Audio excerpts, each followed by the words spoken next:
우리 하나님의 말씀을 마태복음 5장 1절에서 12절 말씀까지, 우리 이제 오늘 마지막 팔복의 마지막 말씀인데요.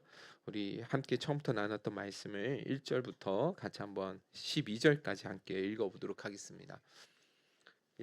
오면에 있습니다. 신약성경 오면에 마태복음 5장 1절에서 12절까지 우리 한 목소리로 다 같이 읽어보도록 하겠습니다. 시작. 예수께서 무리를 보시고 산에 올라가 앉으시니 제자들이 나아온지라 입을 열어 가르쳐 이르시되 심령이 가난한 자는 복이 있나니 천국이 그들의 것이며 애통하는 자는 복이 있나니 그들이 위로를 받을 것이며 온유한 자는 복이 있나니 그들이 땅의 기업으로 받을 것이며 의에 줄이고 목마른 자는 복이 있나니 그들이 배부를 것이며 긍휼히 여기는 자는 복이 있나니 그들이 여김을 받을 것이며 마음이 청결한 자는 복이 있나니 그들이 하나님을 볼 것이며 화평하게 하는 자는 복이 있나니 그들이 하나님의 아들이라 일컬음을 받을 것이며 의리 위하여 박해를 받은 자는 복이 있나니 천국이 그들의 것임이라. 나로 말미암아 너희를 욕하고 박해하고 거짓으로 너희를 거슬러 모든 악한 말을 할 때에는 너희에게 복이 있나니 기뻐하고 즐거워하라. 하늘에서 너희의 상이 큼이라. 너희 전에 있던 선지자들도 이같이 박해하였느니라. 아멘. 우리 옆사랑 이렇게 함께 인사 나눴으면 좋겠습니다. 당신을 보니 오늘 하루 종일 행복할 것 같습니다. 네. 네. 정말 그렇죠, 그죠? 네. 얼굴이 별로 다들 좋아 보이진 않으시는데 저희 행복성에 모인 성도님들은 항상 서로가 서로에게 그렇게 행복이 되어지는 그런 좋은 행복한 정말 그런 관계가 되어질 수 있기를 간절히 소원합니다.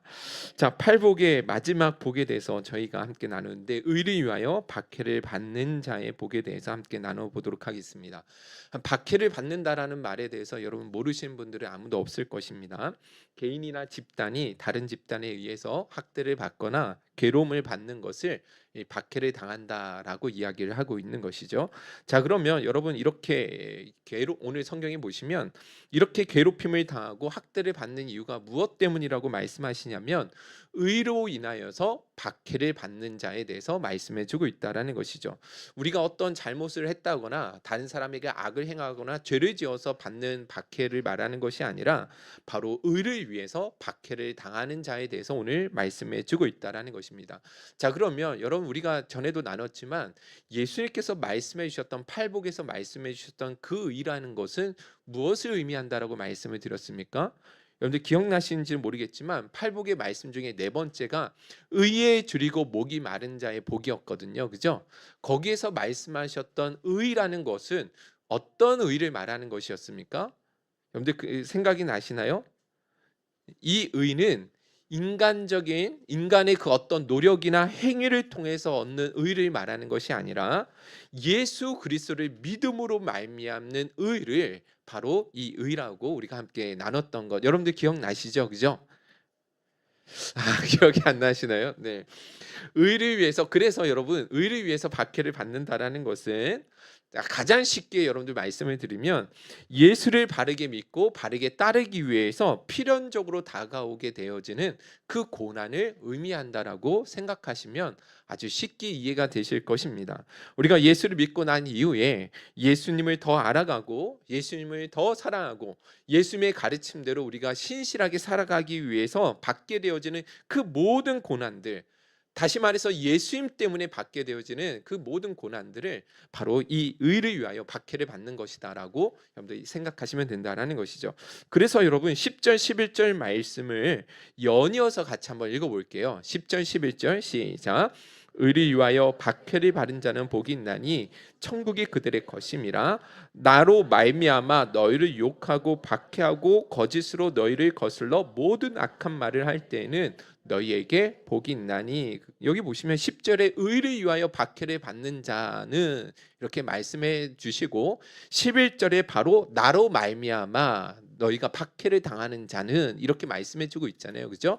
그러니까 쉽게 이야기해서 의를 위해서 박해를 받는다라는 건 누구 때문에 박해를 받는 거예요?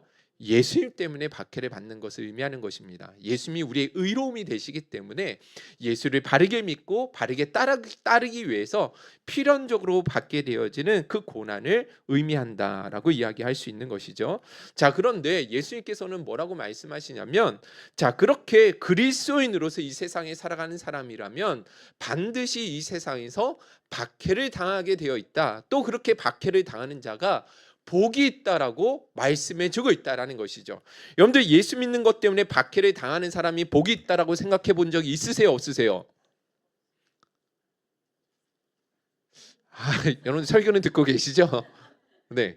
예수 믿는 것 때문에 다가오게 되어지는 여러 가지 고난과 박해가 있잖아요. 그렇죠? 여러분들 그런 박해를 당할 때 복이 있다, 기쁘다라고 생각해 본 적이 있으세요, 없으세요? 없다라는 거예요. 여러분들 일반적으로 이거 참 예수님께서 말씀하신 것이 일반적으로 참 납득하기가 쉽지 않은 말씀이라는 것입니다. 여러분들 세상 사람들은요, 자기 제자들을 만들기 위해서 어떻게 하냐면 여러 가지 청사진들을 막 보여주면서 자기 밑에 들어오게 되어지면, 자기의 가르침을 잘 따르게 되어지면 이런 복을 받게 될 것이다라는 그런 장밋빛 청사진을 그려준단 말이에요. 그래서 대표적으로 허경영이라는 사람이 예전에 정치인이 있잖아요. 그래서 약간 이상한 사람인데 이 사람이 이런 노래도 불렀잖아요. 내 눈을 바라봐, 너는 행복해지고, 내 눈을 바라봐, 넌 건강해지고, 허경영을 불러봐, 넌 웃을 수 있고, 허경영을 불러봐, 넌 시험 합격해. 왜 이렇게 제가 잘 되죠? 내 노래 불러봐, 넌 살도 빠지고, 내 노래 불러봐, 넌 키도 커지고, 넌 더 예뻐지고, 더 잘생겨지고, 막 이런 하루 아침 점심 저녁 3번만 불러보면 자연스럽게 웃을 일이 생길 것이다. 뭐 이런 노래 가사거든요. 그런데 기가 차죠, 그죠? 여러분들 학원들도 한번 생각을 해보세요. 학원들마다 자기 학원생들을 부르기 위해서 여러 가지 광고를 하는데 그 광고들을 보면 진짜 대단해요. 너의 공부 DNA 내가 깨워줄게. 영어를 끝내다 A다. 영어가 안 되면 시원스쿨. 여러분 기억나시죠, 그죠? 네, 류현진 지금도 그렇게 오랫동안 미국에 살다 왔는데 영어를 아직도 그렇게 잘 못한다 하더라고요.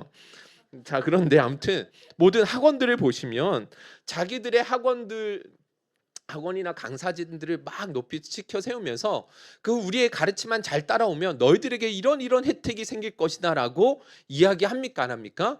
다 한다라는 거예요. 여러분들 제가 처음 여기에 개척할 때 우리 서승엽 집사님과 더불어서 한 청년들 4명과 더불어서 개척을 했거든요. 거기에는 우리 전도사님도 있었고 또 우리 유민지라는 청년도 있었고 건민이라는 청년들도 있었고 오일이도 있었는데, 여러분들 제가 이 친구들을 처음 개척할 때 개척을 이제 같이 시작하자라고 이야기할 때 뭐라고 이야기했겠어요? 예, 동일하죠. 야, 우리 행복생교회가 처음 개척을 해서 처음은 어렵겠지만 그래도 행복생교회가 소망이 있는 교회야. 앞으로 10년 후가 훨씬 더 좋아지는 교회가 분명히 될 거야. 너 우리 행복생교회 오면 절대로 너 인생에 마이너스 되지 아니하고 진짜 너 인생에 복이 될 거야라고 제가 이렇게 이야기했거든요. 완전히 허경영이죠, 그죠? 그렇게 해서 분명히 청사진을 보여주면서 같이 개척을 하자 이렇게 이야기를 했단 말이에요. 자, 그런데 제가 왜 이 말씀을 드리냐면 여러분들 우리 예수님께서는 당신에게 찾아오는 수많은 제자들에게 뭐라고 이야기를 하시냐면 이런 이야기를 전혀 꺼내지 않으시더라는 거예요. 예수님에게 몰려오는 수많은 제자들에게 이런 장밋빛 인생 청사진을 그려주면서 나를 따라오라고 말씀하시는 것이 아니라 정반대로 이야기하시더라는 것이죠. 너희가 나를 따르게 되어지면 반드시 핍박이 따르게 될 거야. 너 나의 제자가 되어지면 반드시 고난이 따르게 될 거야. 이런 이야기만 하시더라는 것입니다. 여러분들 성경 몇 구절만 찾아보도록 하겠습니다. 요한복음 15장 18절에서 20절이죠. 시작. 세상이 너희를 미워하면 너희보다 먼저 너희가 세상에 속하였으면 세상이 자기의 것을 사랑할 것이나 너희는 세상에 속한 자가 아니요 도리어 내가 너희를 세상에서 택하였기 때문에 세상이 너희를 미워하느니라. 내가 너희에게 종이 주인보다 더 크지 못한다 한 말을 기억하라. 사람들이 나를 박해하였은즉 너희도 박해할 것이요 내 말을 지켰은즉 너희 말도 지킬 것이라. 그렇습니다. 예수님 뭐라고 말씀하세요? 세상이 예수님을 박해했던 것처럼 너희도 역시 박해를 할 것이 분명하다라고 말씀해주고 있다라는 것이죠. 마태복음 10장 17절 18절 다 같이 읽어봅시다. 시작. 사람들을 삼가라. 그들이 너희를 공회에 넘겨주겠고 그들의 회당에서 채찍질하리라. 또 너희가 나로 말미암아 총독들과 임금들 앞에 끌려가리니 이는 그들과 이방인들에게 증거가 되게 하려 하심이라. 그렇습니다. 예수님 뭐라고 이야기하세요? 청사진 그려주지 않으시죠? 너희들 이제 앞으로 어떻게 될 거냐면 공회에 끌려가서 채찍질을 당하게 될 것이다. 매를 많이 맞게 될 거야. 관리들에게 이리저리 끌려다니면서 고통을 많이 심하게 당하게 될 거야. 이런 이야기만 하신다라는 것입니다. 그런데 한 구절만 더 읽어보도록 할게요. 요한복음 16장 2절은 더 심합니다. 다 같이 읽어볼게요. 시작. 그리스도인들이 죽인 자를 자기들은 하나님께 봉사했다고 생각할 날이 곧 오게 될 것이다. 보세요. 심지어 예수님 뭐라고 말씀하시냐면 너희가 내 제자가 되어지면 훗날에는 너희가 죽임을 당하게 될 거야. 너희들이 죽인 것에 대해서 하나님 앞에 봉사하게 되는 것이다 라고 이야기할 날이 분명히 찾아오게 될 거야. 나의 길을 따르는 길이 결코 쉽지 않다. 이렇게 말씀하고 계신다라는 것이죠. 그러니까 여러분 보세요. 예수님은요, 이 좋은 의미로서 제자들에게 이야기하시는 것이 아니라 오히려 나를 따르지 말라라고 오히려 쫓아내신 것 같은 그런 말씀을 하실 때가 훨씬 더 많았다라는 거예요. 그래서 여러분 기억하셔야 될 것은 오늘 예수님께서 말씀하신 것처럼 우리 믿는 그리스도인들은 반드시 이 세상에서 살아갈 때 신앙생활 할 때 뭐가 따른다라는 거예요? 고난이 따른다라는 거예요. 반드시 여러분들이 박해를 당하게 되어 있을 것이다. 세상 사람들로부터 인정과 칭찬을 받는 것이 아니라라고 분명하게 선언하신다라는 것이죠. 그러면 왜 예수 믿는 사람들은 이 세상에서 신앙생활을 할 때 이렇게 핍박을 당하게 되는 것일까? 그것은요. 왜냐하면 예수를 믿고 따르는 사람들은 이 세상 사람들과 너무나 다른 가치관을 가지고 살아가기 때문에 그런 거예요. 이 세상 사람들이 추구하는 삶의 가치관들, 삶의 인생의 목표들, 삶의 방식이 너무 다르기 때문에 뭐 할 수밖에 없는 거예요? 충돌이 일어나고 비난을 받고 박해를 당할 수밖에 없게 된다는 것입니다. 그런데 초대 교회에 왜 그리스도인들이 박해를 당했는지 제가 살짝 몇 가지만 예를 한번 들어서 설명해 드려 보도록 하겠습니다. 여러분들 당시에는 예수님 당시에는 직업 동맹이라는 길드라는 조직이 있었습니다. 여러분들 국사 세계사를 배워 보신 분들은 기억나시겠지만 이 길드라는 조직이 있었는데 어떤 직업에 종사하든지 그 종사하는 사람들끼리 어떤 연맹을 만들어 가지고 반드시 거기에 가입을 해야지만 경제 생활도 하고 먹고 살 수 있는 길이 열려질 수 있게 되었다라는 거예요. 자, 그런데 문제가 있는데 그게 뭐냐면 그들에게는 각각 섬기는 수호신이 있다라는 것입니다. 벼농사를 한 사람들에게는 어떤 신이 있어요? 벼농사를 풍성하게 만들어주는 뭐가 있는 거예요? 그런 신이 있습니다. 또 포도 농사를 짓는다고 한다면 포도 농사를 결정적으로 풍성하게 채워주는 그런 신이 있다라는 거예요. 그래서 그들은요, 이런 자기들이 행하는 일에 복을 받기 위해서 정기적으로 그들의 수호신에게 제사하는 날이 있었다라는 것이죠. 같은 직업에 그래서 속한 모든 사람들은 1년에 한두 번씩 이런 축제를 만들어 가지고 모든 가족들과 더불어 그 신전에서 먹고 마셔야 했다라는 것입니다. 만약에 이런 직업 동맹의 축제에 참여하지 않는다고 한다면 어떻게 되겠습니까? 당연히 그 직업을 유지하는 일에 어려움을 겪게 될 수밖에 없었다라는 것이죠.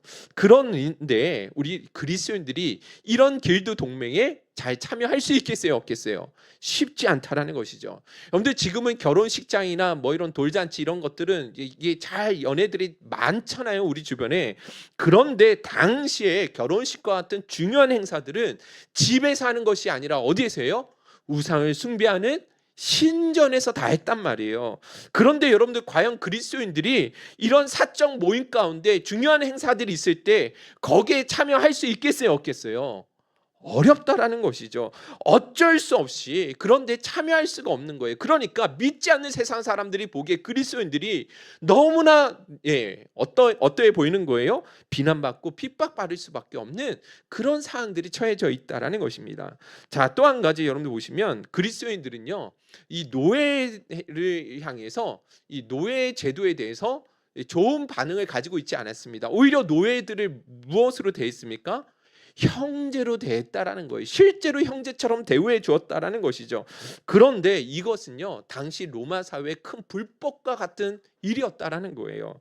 로마 문명 자체가 노예 제도를 기초로 건설되어 있는데 그리스도인들은 그런 가장 핵심적인 가치나 근거들을 뭐 하는 거예요?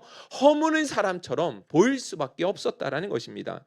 또 한 가지, 여러분, 로마 당시에는요, 그때 당시에는 이 원형 경기장에 격투 경기가 있습니다. 그래서 이방 사람들은요, 이 콜로세움에서 원형 경기장에 모여가지고 이런 것들을 아주 재미있게 즐겨봤거든요. 격투 경기는 짐승끼리만 싸우는 게 아니잖아요. 가장 재미있고 가장 인기 있는 싸움은 사람과 사람이 싸워서 서로 진 사람을 향해 찔러 죽이는 이런 경기였거든요. 자, 그런데 여러분들 그리스도인들이 그런 경기를 보러 갈 수 있어요, 없어요? 없는 거예요. 폭력을 즐기는 것은 거기에 내가 참여하지 않는다 할지라도 죄를 범하는 것이라고 생각했기 때문에, 여러분들 당시의 세상 사람들과 예수 믿는 사람들의 가치관이 너무 달랐기 때문에 충돌이 일어날 수밖에 없었다라는 것입니다. 자, 무엇보다도 결정적으로 로마 당국으로부터 믿는 그리스도인들이 핍박을 받을 수밖에 없었던 것은 황제 숭배를 거부했기 때문에 그렇다라는 것입니다. 여러분들 로마의 식민지 아래에 있는 사람들은 모두가 1년에 한 번씩은 가이사의 신전에 가서 한 묶음의 향을 태우면서 가이사가 주이십니다라는 고백을 해야 되는 거예요. 마치 우리나라 일제 시대 때 신사참배를 했던 거 여러분들 잘 아시죠, 그죠? 그와 비슷한 것인데 1년에 한두 차례를 반드시 이 황제 숭배를 참여해야 된다라는 것입니다. 그렇게 황제 숭배를 하고 나면 이것을 증명하는 증명서를 떼어주는 거예요. 그러면 그 증명서를 가지고 있어야지만 직장 생활이든 사회생활이든 어렵지 않게 살아갈 수가 있게 되었다라는 것입니다. 자, 그런데 여러분들 그리스도인들이 이 황제 숭배를 할 수 있어요, 없어요? 1년에 딱 한 번 눈 감고 그냥 가서 이런 의식에 참여하기만 하면 되는데, 그런데 그리스도인들은 이것조차도 뭐가 안 되는 거예요? 허용할 수가 없다라는 것입니다. 그래서 로마 황제 숭배에 참여하지 않는 사람들은 너무나 많은 고난을 당해야 했다라는 것이죠. 황제 숭배에 참여하지 않았다라는 이유로 이 그리스도인들을 잡아다가 몸의 일부 부분을 자르거나 손과 발을 서서히 태우거나 그리스도인들을 사자굴에 던지거나 불에 던져 죽임을 당하게 되어진 일들이 비일비재했다라는 것입니다. 여러분들 잘 아시는 네로 황제는요, 그리스도인들을 아예 잡아다가 역청을 발라가지고 산채로 불을 태워가지고 자신의 정원을 밝히는 너무나 극악무도한 그런 이런 아픔이 있었다라는 것, 너무 유명한 일화로 남아 있다라는 것입니다. 그러니까 여러분 당시에 예수님 당시에 그리스도인으로서 세상 가운데 살아가는 것은 너무나 위험하고 너무나 고통스러운 일이었다라는 것입니다. 예수를 믿는다라는 것은 자기 목숨을 내놓지 않고서는 결단코 신앙생활을 할 수 있는 상황이 아니었다라는 것입니다. 더군다나 여러분 그리스도인들은 믿지 않는 이방 사람들에게만 고난을 당한 것이 아니라, 핍박을 당한 것이 아니라 같은 동족인 유대 사람들로부터도 많은 핍박을 당했습니다. 왜냐하면 여러분들 율법에 의하면 나무에 달린 자는 하나님으로부터 저주를 받은 자라는 그 율법의 말씀이 있거든요. 자, 그런데 예수님께서 나무 십자가에 달려 돌아가셨잖아요, 그죠?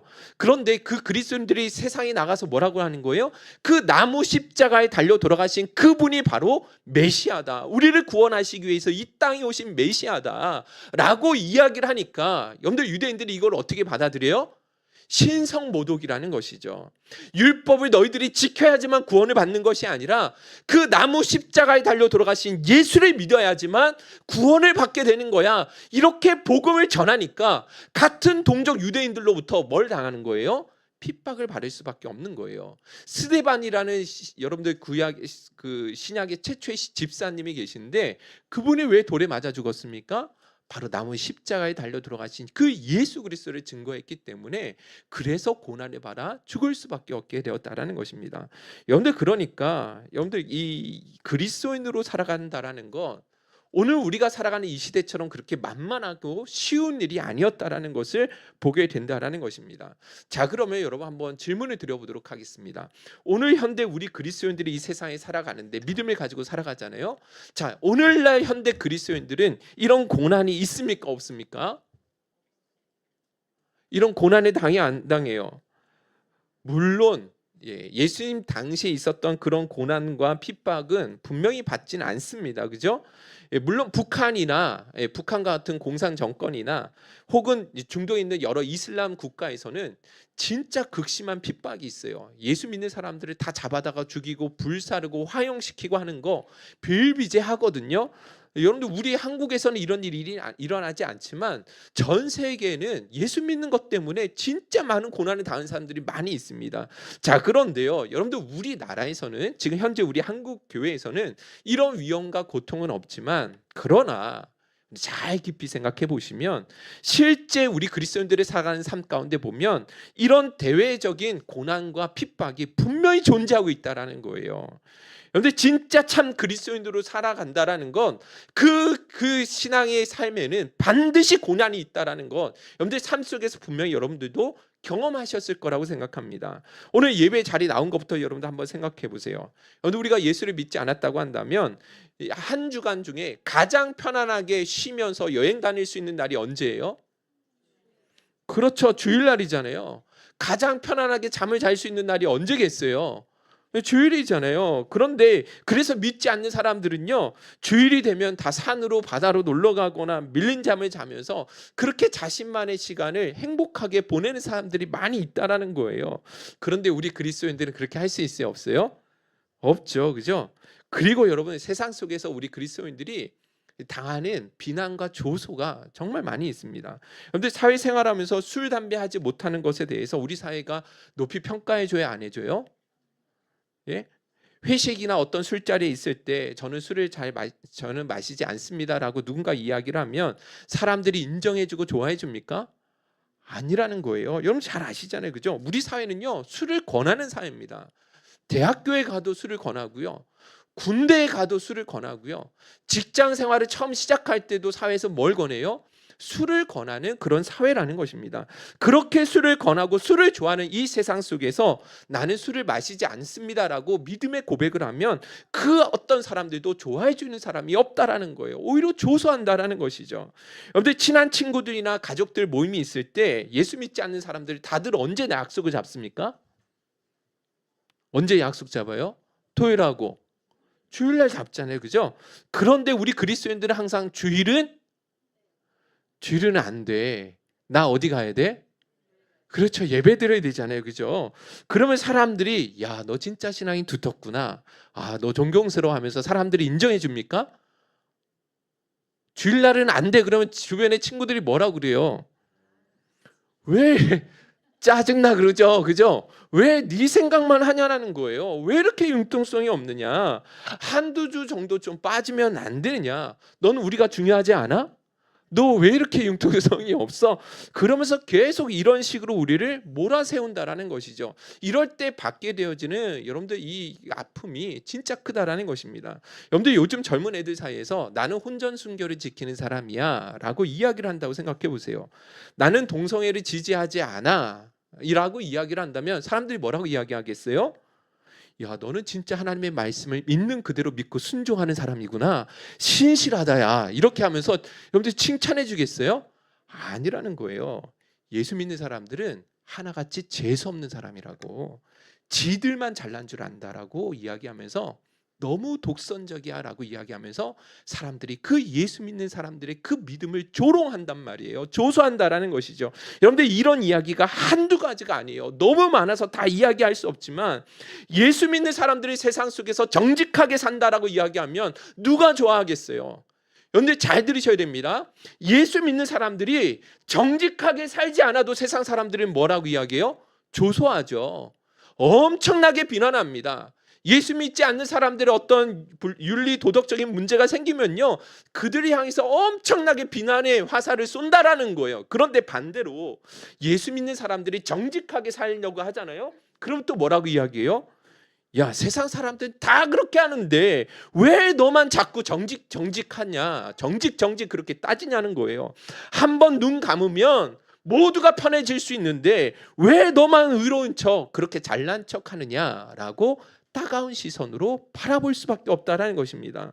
그런데 사실 우리가 여러분들 잘난 척해서가 아니라 우리가 다른 사람들보다 더 의롭다라고 생각해서가 아니라 우리 안에 계신 주님 때문에, 우리가 가진 이 신앙 때문에 어쩔 수 없이 우리는 그렇게 살아갈 수밖에 없는 거잖아요. 자, 그러니까 여러분, 이 땅에서 우리가 그리스도인으로 살아간다라는 것, 대한민국에서 그리스도인으로 살아간다라는 것, 너무나 많은 고난과 손해를 감수해야 하지만 진짜 여러분들 바른 신앙 생활을 할 수가 있게 된다는 것입니다. 그런데 더 큰 문제가 있습니다. 뭐냐면 외부로부터 닿는 그런 고난도 있지만 그리스도인들이, 진짜 그리스도인들은 내면에서 일어나는 갈등과 고난도 훨씬 더 많이 있다는 건 여러분들이 너무나 잘 아실 것입니다. 여러분들, 내가 가진 이 신앙만 아니라고 한다면, 우리가 가지고 있는 이 믿음과 예수님이 아니라고 한다면 어떻게 해요? 확 퍼부어버리면 좋을 것 같은데, 진짜 마음 같아서는 다 엎어버렸으면 좋겠는데, 그런데 그렇게 할 수가 없는 거예요. 누구 때문에요? 그냥 확 퍼부어버리십니까? 그냥 다 엎어버리고 계시나요? 아니잖아요, 그죠?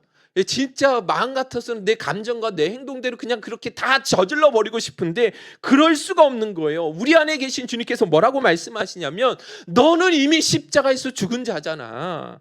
날마다 너 자신을 죽게 하지만 살아나는 거야 라고 우리 안에 계신 주님이 계속해서 말씀하시거든요. 이런 내면에서 우리 성령께서 우리에게 강권적으로 일하시는 그 음성 때문에 우리 그리스도인들은 외부로부터도 여러 가지 많은 비난과 어려움에 처해 있지만 내면적으로, 심적으로도 너무나 많은 갈등과 고난 가운데 우리는 살아갈 수밖에 없게 된다는 것입니다. 여러분들, 우리가 살다 보면 진짜 눈 한번 딱 감으면 편안하게 살아갈 수 있는 그런 상황들이 많이 찾아오거든요. 그런데 최근에 어떤 그 뉴스 보니까 울산의 어떤 아파트에서 화단에서 5천만 원, 5만 원짜리 돈다발이 이 검정 비닐봉지에 2번이나 발견이 됐다고 하잖아요, 그죠? 누가 그 돈을 거기다가 갖다 버렸을까요?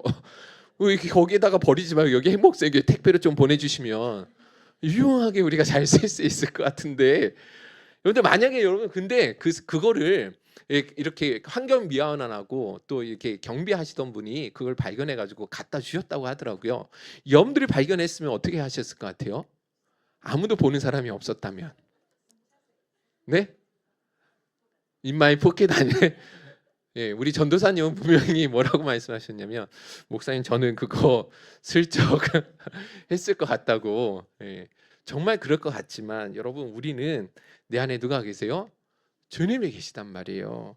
그런데 이런 상황들이 우리가 살아가면서 너무나 많이 찾아오지만, 우리에게는 사람은 속일 수 있을지 모르겠지만 정말 우리의 내면 속에서 내주하고 계시는 그 성령님이 분명히 우리를 지켜보고 계시기 때문에 우리는 정직한 믿음의 길, 정직한 자의 길을 선택해서 걸어갈 수밖에 없게 된다는 것입니다. 그래서 여러분들, 예수 믿는 사람들은요, 세상 속에서 외부로부터도 너무나 많은 비난과 조소를 당하지만 심적으로도 많은 고난과 어려움을, 진짜 그리스도인이라면 그렇게 살아갈 수밖에 없다라는 것입니다.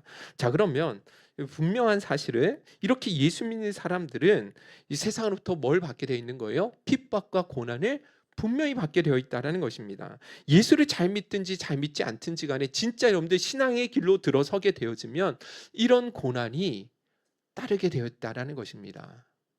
우리 옆사람 같이 한번 인사 나눴으면 좋겠어요. 심심찮게 위로의 말씀을 드립니다. 네. 네. 우리 지난주에 우리 등록하신 우리 성도님 계신데 자꾸 이 고난이 따른다라고 이야기하니, 이 길을 걸어가야 될지 말아야 될지 많이 심란하실 것 같아서 위로의 말씀을 드립니다. 제가 종신대학교 다닐 때 채플 시간에 연병가기대를 설립하셨던 김진경 총장님이 오셔서 이 설교를 해주셨는데, 그 총장님께서 북한에 있는 그 지하교에서 신앙생활하는 사람들이 얼마나 극한의 어려움 속에서 신앙생활을 하고 있는지, 지금 저희들에게 그때 찾아오셔서, 제가 그때 20대 청년이었는데 막 찾아오셔서 이 한국 교회가 얼마나 큰 복이 있는지 모르고 너무 배불렀고 너무 안일하게 신앙생활을 한다. 오히려 북한에 있는 지하교회에 있는 그 성도들이 이 대한민국 남한에 있는 한국 교회를 위해서 얼마나 눈물 뿌리며 흘리며 기도하는지 모른다라고 이야기를 하시더라고요. 자, 그런데 여러분들, 이 사람들은 드러내놓고 신앙생활을 못해요. 성경책이 없어요. 그래서 어떻게 해요? 이거를 통으로 다 외우는 거예요. 성경 말씀을 이 한 장만 있어도 그거를 통으로 외우고 그것을 어떻게 해요? 마음으로 되새기면서 성경 자체를 간직하면 어떻게 돼요? 강제 수용소에서 끌려가가지고 평생을 그렇게 고통 가운데 살아가야 되는 거예요. 그러니까 신앙생활하는 게 결코 쉬운 것이 아니거든요.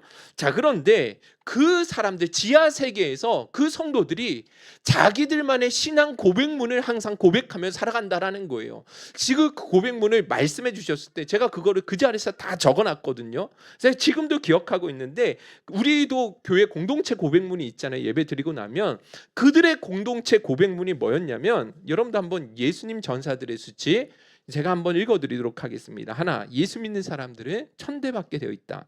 그것이 긍지요 기쁨이다. 예수 믿는 사람은 고난을 당하게 되어 있다. 이것이 우리의 영광이요 승리이다.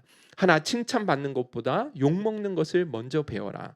하나, 우리 예수 믿는 사람은 인민의 눈물을 닦아주고 서로 눈물을 닦아주며 주위의 모든 고통 당한 자들의 위로가 되어야 한다.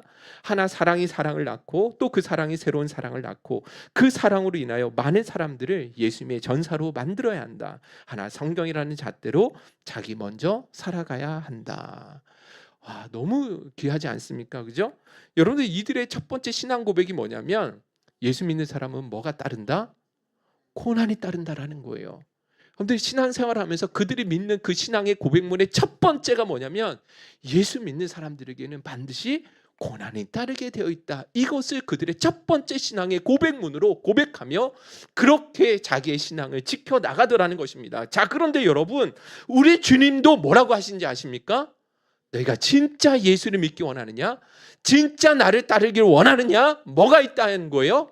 그렇죠. 반드시 핍박이, 반드시 박해가 따르게 될 것이다라고 말씀하신다라는 거예요. 이 박해가 믿는 너희들의 정체성이다라는 것을 분명하게 가르쳐주고 계신다라는 것입니다. 자, 그런 측면에서 여러분들 오늘 우리 자신 한번 이 말씀을 적용시켜 보자라는 것입니다. 여러분, 우리 스스로 진짜 그리스도인이십니까? 여러분들 한번 스스로에게 한번 질문 던져보시길 바랍니다. 나는 진짜 예수님을 참으로 믿고 참으로 예수를 따르는 자인가? 스스로 한번 돌이켜보자라는 거예요. 그렇다고 한다면 우리의 삶에 뭐가 반드시 따라와야 되는 거예요? 그렇죠. 고난이 있어야 된다라는 거예요. 뭐가 드러나야 되냐면, 여러분들 신앙생활하면서 반드시 무언가로부터, 외부로부터든 내면의 갈등으로든 핍박과 고난을 반드시 느낄 수 있어야 된다라는 것입니다. 만약에 여러분들 우리가 신앙생활하고 있는데도 불구하고 한 번도 예수 믿으면서 어떤 고난이나 어려움을 겪어보지 않는다고 한다면, 내가 가지고 있는 이 신앙이 진짜 바른 신앙인지를 여러분들 돌이켜 보셔야 된다라는 거예요. 여러분들, 사실 세상에서 아무나 박해를 하지 않습니다. 게으르고 무능한 사람들, 아무런 영향력이 없는 사람 박해할 이유가 하나도 없는 것이죠. 자, 그런데 누군가를 박해를 한다라는 것은 그만큼 그의 삶이 실제적으로 영향력이 있다라는 거예요. 그 사람의 삶이 온 사회를 위험스럽게 만든다라고 생각하기 때문에 그를 뭐 하는 거예요? 박해하는 거예요. 그건 영적인 면에서도 마찬가지라는 것이죠. 적당히 타협하고 적당히 신앙생활하면요, 절대 박해당하지 않습니다. 물에 물 탄 듯 술에 술 탄 듯 적당하게 신앙생활하면요, 얼마든지 고통당하지 아니하고 신앙생활할 수 있습니다. 사람들, 세상 사람들에게도 야, 역시 너는 다르구나, 예수 믿는 사람은 정말 달라, 그렇게 인정받으면서 아주 고상하게, 아주 품위 있는 신앙생활을 얼마든지 할 수가 있다라는 거예요. 제가 여러분 목포에서 청소년 사역을 하면서 아주 인상 깊었던 일화가 하나 있거든요. 우리 어떤 학생들이 막 이야기를 하는데, 교회에서 막 자기들끼리 이야기하는데 아주 전문적인 용어를 사용하더라고요. 존나, 지랄, 막 이러면서 막 이 아이들 사이에서 막 이런 이야기를 하는 거예요. 그랬더니 제가 딱 지나가니까 옆에 있는 친구가 막 그 친구를 뭐라고 하면서, 왜 이렇게 교회에서 상스러운 말을 하냐, 막 뭐라고 하더라고요. 제가 지나가니까 그 말을 하는 거예요. 그리고 자신은 워낙 교육을 잘 받았기 때문에 교회에서나 집에서는 자기는 절대로 욕을 하지 않는다라는 거죠. 어디 가면 그걸 하는 거예요? 그런 욕은 학교에 가서나 하는 것이지 교회에서나 집에서는 절대 그런 걸 쓰면 안 된다라는 거예요. 왜 이렇게 교육을 제대로 못 받았냐 하면서 막 나무라더라고요. 그래서 제가 그 이야기를 했는데 되게 기가 차더라고요. 자, 그런데 여러분들, 이 이야기가 누구의 이야기인지 아십니까? 오늘날 많은 예수를 믿고 따르는 많은 그리스도인들의 이야기도 된다라는 것입니다. 여러분들, 우리 많은 성도님들이 직장 생활할 때 직장 동료들이나 상사에게 자신이 그리스도인이라는 것을 잘 드러내지 않는다라는 거예요. 왜 자신의 그리스도인이라는 것을 드러내지 않습니까라고 물으면 내가 하고 싶은 말이나 어떤 내가 내 권리를 마음껏 주장하지 못하기 때문에 그래서 자기는 자기가 예수 믿는다라는 것을 잘 드러내지 않는다라는 거예요. 부당한 일이 있으면 이 막말도 좀 해야 되고 또 술자리나 회식 자리에 가서 먹고 싶은 것도 좀 마음껏 먹어야 되고 또 그런 자리에서 직장 상사들이나 다른 동료들을 좀 험담도 해야 되는데 내가 예수 믿는 것을 드러내는 순간 뭐 한다라는 거예요? 제재를 당한다라는 거예요. 마음껏 하고 싶은 것을 할 수 없기 때문에 그래서 예수 믿는다라는 것을 자기는 일평생 신앙 생활하면서도 직장 생활 십수년을 하면서도 자기가 예수 믿는 것을 드러내 본 적이 없다라고 이야기를 한다라는 것이죠. 너무 지혜롭죠, 그죠? 그래서 이게 바로 술에 술 탄 듯 물에 물 탄 듯 적당하게 신앙생활하는 것입니다. 그래서 예수를 믿으면서도 우리는 얼마든지 고난받지 아니하고 세상 사람들로부터 직장에서 인정을 받고 얼마든지 고상하게 세련된 신앙생활을 우리는 영위하며 살아갈 수 있게 된다는 것이죠. 과연 이런 신앙이 이런 믿음이 진짜 믿음이다라고 이야기할 수 있겠습니까? 그럴 수 없다라는 거예요. 이런 사람은 문의는 종교인인지 모르겠지만 그러나 그 속 사람은 얼마든지 가짜일 수 있다라는 사실을 기억해야 된다는 것입니다. 여러분들 성경은요 우리에게 분명히 말씀해주고 있어요. 진짜 바른 신앙생활 하고 싶으냐? 그러면 고난을 당해야 돼. 핍박이 반드시 필요해 라고 말씀하세요. 여러분들 디모데후서 3장 12절입니다. 다 같이 한번 읽어볼까요? 시작. 무릇 그리스도 예수 안에서 경건하게 살고자 하는 자는 그렇죠. 무릇이라는 말은 누구든지예요. 한 사람도 예외되지 않는다라는 거예요. 어떤 사람은 지혜로워서 고난을 받지 않는다? 그게 아니에요. 예수 믿는 사람은 세상과 너무 달라요. 너무 다른 가치관을 가지고 있어요. 예수님도 이 땅에 오셔서 고난을 당하셨잖아요. 우리가 그 예수의 제자인 우리가 왜 이 세상에서 고난을 당하지 않을 수 있겠어요? 분명히 뭐라고 말씀하세요? 이 땅에서 예수 안에서 경건하게 살고자 하느냐? 진짜 예수님의 말씀대로 살기 위해서 그렇게 몸부림치고자 하느냐? 그럼 반드시 뭐가 따르게 되어 있다는 거예요? 박해를 받게 되어 있다는 거예요. 빌립보서 1장 29절 다 같이 한번 읽어보겠습니다. 시작. 그리스도를 위하여 너희에게 은혜를 주신 것은 다만 그를 믿을 뿐 아니라 그를 위하여 고난도 받게 하려 하심이라. 여러분들 하나님께서 우리에게 왜 이런 많은 은혜를 주신지 아십니까? 우리가 예수를 믿을 뿐만 아니라 믿는 삶 가운데 반드시 뭐가 병행되어야 된다는 거예요. 고난도 함께 따라오게 하시기 위해서. 그런데 그리스도인들에게 고난은 필수라는 사실을 여러분들 잊어서는 안 된다라는 거예요. 고난을 받을 때 예수 믿는데 왜 이렇게 고난이 있다느냐, 왜 이렇게 핍박이 많지, 이상하게 여길 것이 아니라는 거예요. 그거는 당연한 결과라는 것입니다. 할렐루야. 그래서 여러분들 혹시나 지금까지 신앙생활의 가운데 예수 믿는 것 때문에 내가 가지고 있는 이 믿음 때문에 비난을 받거나 조소를 받고 있다거나 핍박을 받고 있다고 한다면 여러분들 꼭 기뻐하실 수 있기를 간절히 소원합니다. 마태복음 5장 10절 우리 주님이 뭐라고 말씀하셨냐면 우리 한번 10절 같이 한번 읽어보겠습니다. 시작. 의를 위하여 박해를 받은 자는 복이 있나니 천국이 그들의 것임이라. 할렐루야.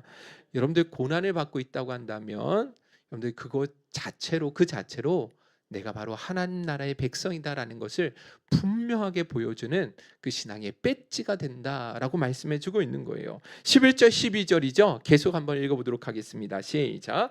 나로 말미암아 너를 욕하고 박해하고 거짓으로 너희를 거슬러 모든 악한 말을 할 때에는 너희에게 복이 있나니 기뻐하고 즐거워하라. 하늘에서 너희의 상이 큼이라. 너희 전에 있던 선지자들도 이같이 박해하였느니라. 아멘. 할렐루야. 그런데 이 박해를 당한다라는 건 하늘의 상이 크대요. 어느 정도의 상이냐면 선지자들도 동일한 고난과 박해를 당했는데 그 선지자의 반열에 들어가는 그 은혜를 우리가 누리게 될 것이다. 여러분들 이 땅에서 독립군의 그 후손들이 있잖아요. 그 옛날에 독립운동 하셨던 그분들의 후손들 대대손손 뭐예요? 영광이죠. 가문의 영광이고 대대손손 이것을 자랑하는 것은 당연하다는 것이죠. 마찬가지입니다. 여러분 우리가 이 땅에서 그리스도인으로서 고난을 받고 핍박당하고 있다고 한다면 어느 반열에 들어가는 것이다라고 하시냐면 선지자들, 구약시대 그 복음 때문에, 그들의 신앙 때문에, 하나님 말씀 때문에 순교당했던 그 선지자들의 반열, 그 선지자들의 상이 우리에게 예비되어 있다라고 말씀해 주고 있다라는 것입니다. 여러분들 오늘 이곳에 나오신 모든 죄종들마다 고난받는 것 부끄러워하지 아니하실 수 있기를 간절히 소원합니다. 고난 당하는 거 여러분들 회피하지 않으셨으면 좋겠어요. 오히려 그럴 때가 있다고 한다면 더 그것을 자랑스럽게 여기고 기뻐할 수 있기를 간절히 소원하며 나아갑니다. 여러분, 고난 받는 자리 회피하지 마시고 오히려 고난 받는 그 자리를 향해 더 기쁨으로 걸어 나가셨으면 좋겠어요. 초대교회 성도들이요, 이 고난 받는 것에 대해서 여러분들 정말 기뻐했대요. 예수를 믿는데 왜 이렇게 고난이 따르는 거야? 예수 믿는데 왜 이렇게 포기해야 되는 게 많지? 예수 믿는데 왜 이렇게 내가 더 얽매이는 것 같지? 여러분들 이렇게 하나님 앞에 불평하고 원망하지 않았어요. 오히려 여러분들 이 초대교회 성도들은요, 예수님 때문에 당하는 이 고난을 받을 때마다 얼마나 감사하고 기뻐했는지 모릅니다. 여러분들 사도행전 5장 40절 41절 한번 읽어봐요. 다 같이 한번 읽어보겠습니다. 시작. 그들이 옳게 여겨 사도들을 불러들여 채찍질하며 예수의 이름으로 말하는 것을 금하고 놓으니 사도들은 그 이름을 위하여 능욕받는 일에 합당한 자로 여기심을 기뻐하면서, 여러분들 어떻게 이럴 수 있죠? 그렇게 채찍을 맞아서 죽을 것 같은 그런 고난 속에서도 뭐 하는 거예요? 내가 예수를 위해서 이렇게 고난받는 자로 합당하게 여기심을 바랐네. 야, 내가 이렇게 하나님 앞에 내 신앙이 인정받을 수 있는 것에 대해서 오히려 기뻐하며 돌아갔다라고 이야기를 하죠. 여러분들 사도들만 그런 게 아니에요. 히브리서 10장 34절 같이 한번 읽어보겠습니다. 시작. 너희가 갇힌 자를 동정하고 너희 산업을 빼앗기는 것도 기쁘게 당한 것은 더 낫고 영광한 산업이 있는 줄 알미라. 할렐루야. 여러분들 사도들에게만 이런 뜨거운 열정이 있었던 것이 아니라 일반 성도들조차도 예수 믿는 것 때문에 옥에 갇혀야 되고 자기들의 가산을 다 빼앗기게 되어지는 그 핍박과 억압 속에서도 오히려 뭐 했다고요? 기뻐했다라는 거예요. 기뻐하는 사람들이 있다라는 거예요. 왜요? 하늘에 뭐가 큰 거예요? 상급이 크다라는 것을 알기 때문에 고난받는 것에 대해서 두려워하지 않았다라는 것입니다. 오히려 더 큰 자긍심을 가지고 기뻐하며 나갈 수 있었다라는 것입니다. 오늘 저와 여러분들의 생각과 시간을 오늘 말씀을 통해서 진짜 완전히 새롭게 재정립할 수 있는 은혜가 있기를 주님의 이름으로 축원드립니다. 예수님 때문에 받게 되어지는, 내가 가지고 있는 이 믿음 때문에 세상으로부터, 세상 사람들로부터, 직장에서, 여러분들 가정에서 조롱받고 조소받고 비난받고 박해를 받는다고 한다면 부끄러워하시겠습니까?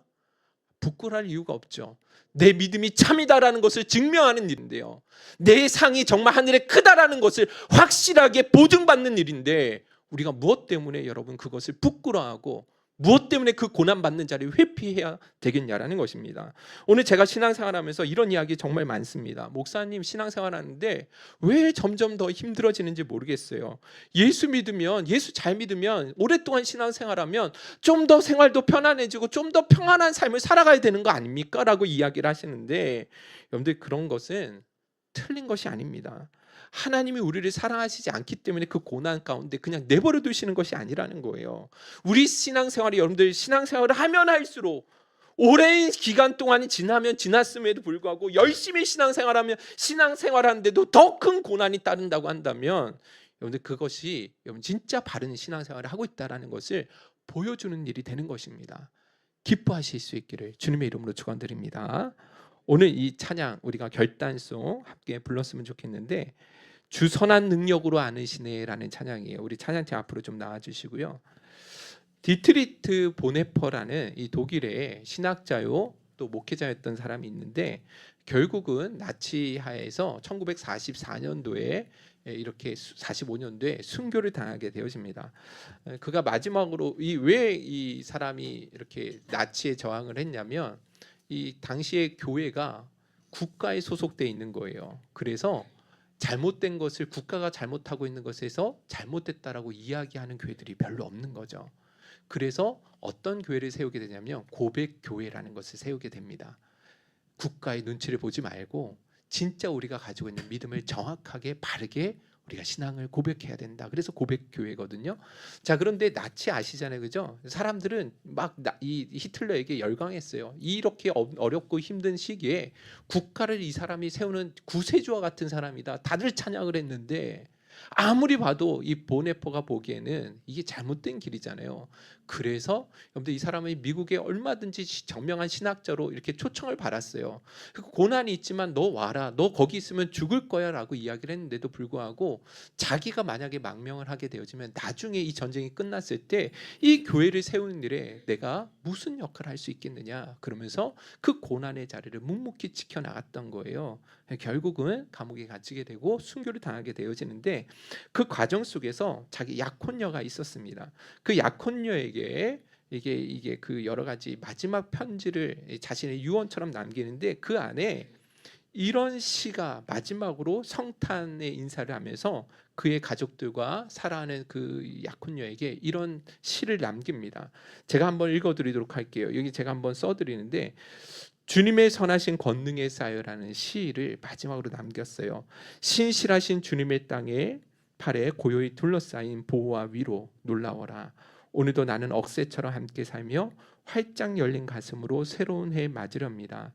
지나간 날들 우리 마음 괴롭히며 악한 날들 무거운 짐 되어 누를지라도 주여 간절하게 구하는 영혼에 이미 예비하신 구원을 주소서. 반주 넣어주면 더 좋을 것 같아요. 시를 읽어드리잖아요. 쓰디쓴 무거운 고난의 잔 넘치도록 채워서 주실지라도 당신의 선하신 사랑의 손에서 두려움 없이 감사하며 그 잔 받으렵니다. 그러나 이 세상의 기쁨, 눈부신 햇살 바라보는 기쁨 다시 한번 주어진다면 지나간 날들 기억하며 나의 삶 당신께 온전히 드리렵니다. 어둠 속에서 가져오신 당신의 촛불 밝고 따뜻하게 타오르게 하시며 생명의 빛 칠흑 같은 밤에도 빛을 발하니 우리로 다시 하나 되게 하소서. 우리 가운데 깊은 고요가 임하며 보이지 않는 주님 나라 확장되어 갈 때 모든 주님의 자녀들 목소리 높여 찬양하는 그 우렁찬 소리 듣게 하소서. 주님의 강한 팔에 안겨있는 놀라운 평화여, 낮이나 밤이나 우리와 함께 하시는 하나님은 다가올 모든 날에도 변함없으시니 무슨 일 닥쳐올지라도 확신 있게 맞으렵니다. 근데 이것이 마지막 그 옥중 서신으로 자신의 사랑하는 이 약혼녀에게 이 서신을 남기고 4개월 만에 그렇게 순교를 당하게 되었습니다. 얼마든지 죽음을 피할 수 있었는데 그 자리를 끝까지 지켜내는 것이죠. 그러나 그 죽음을 묵묵히 맞이할 때 그 죽음이 두려워하지 아니할 수 있던 것은 그에게는 그보다 그 고난 뒤에 있는 그 영광을 정말 믿음으로 바라보았기 때문에 그 고난도 능히 감당하며 묵묵히 걸어갈 수 있었던 것이 아닌가 생각되어집니다. 여러분들 베드로전서 말씀은 나중에 읽게요. 자, 우리 찬양 너무 잘 아시죠? 이 그 독일의 찬송가에 있는 곡이에요. 이 찬양을 저희가 한번 마지막 결단송으로 함께 찬양하고 우리 하나님 앞에 기도하는 시간을 좀 갖도록 하겠습니다. 가사를 생각하시면서 우리 함께 찬양하며 나가도록 하겠습니다. 주 선한 능력으로, 주 선한 능력으로 안으시네. 그 크신 팔로 날 붙드시네. 절망 속에도 흔들리지 않고 사랑하는 주 얼굴 구하리. 선한 능력으로 일어서리. 주만 의지하리. 믿음으로 우리 고대하네. 주 오실 그날 영광의 새날을 맞이하네. 이전의 괴로움 날 헤워싸고 고난의 길을 걷는다 해도 주님께 모두 맡긴 우리 영혼 끝내 승리의 날을 맞으리. 선한 능력으로 일어서리 주만 의지하리 믿음으로 우리 고대 안에 주 오시그나 영광의 새날을 맞이하리 주님이 마신 고난의 쓴잔을 주님이 마신 고난의 쓴잔을 우리도 감사하며 받으리 주님의 남은 고난 채워가며 예수와 복음 위에 살리라 선한 능력으로 일어서리 주만 의지하리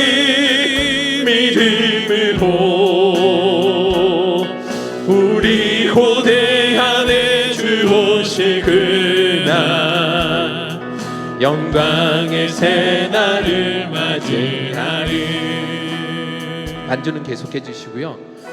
예수님께서 그 제자들에게 나를 따라오려면 반드시 고난이 있다라고 이야기를 하셨잖아요. 근데 그 베드로가 자기를 따르는 모든 그 제자들을 오고 오는 교회들을 향해서 뭐라고 이야기를 하냐면 이런 동일한 이야기를 합니다. 우리 베드로전서 4장 12절부터 16절까지 우리 한번 다 같이 한번 읽어보도록 하겠습니다. 시작.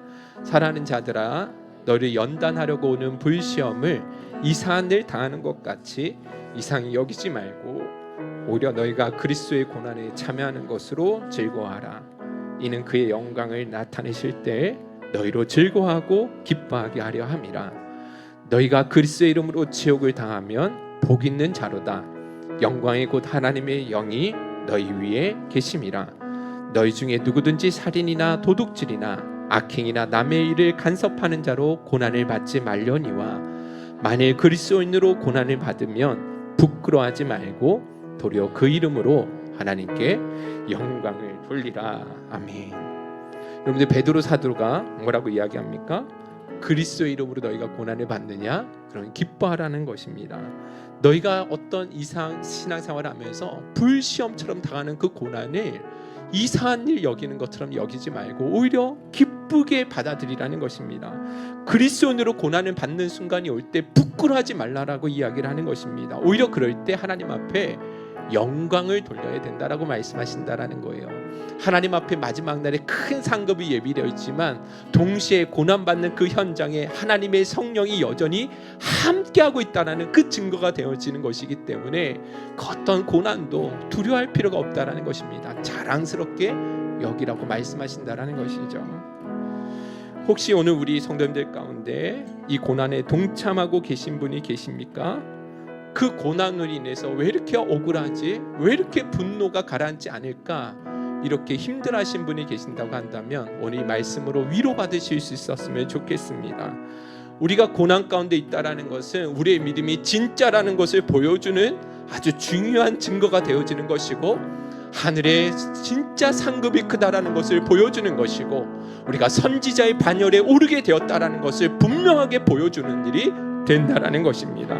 오늘 주신 말씀 우리가 기억하시면서 하나님 앞에 이렇게 마음 다해 결단하며 나갔으면 좋겠습니다. 주님, 오늘 우리가 예수님 때문에 받는 고난을 부끄러워하지 아니할 수 있도록 도와주옵시고 오히려 그 고난의 때 그 고난 받는 것을 자랑스럽게 여기며 자부심을 가지고 그 고난을 기뻐하며 그리스도의 남은 고난에 우리 인생을 온전히 동참하며 나아갈 수 있는 은혜를 우리 모두에게 허락하여 주옵소서. 우리 주여 한번 부르시는 기도만 하도록 하겠습니다. 주여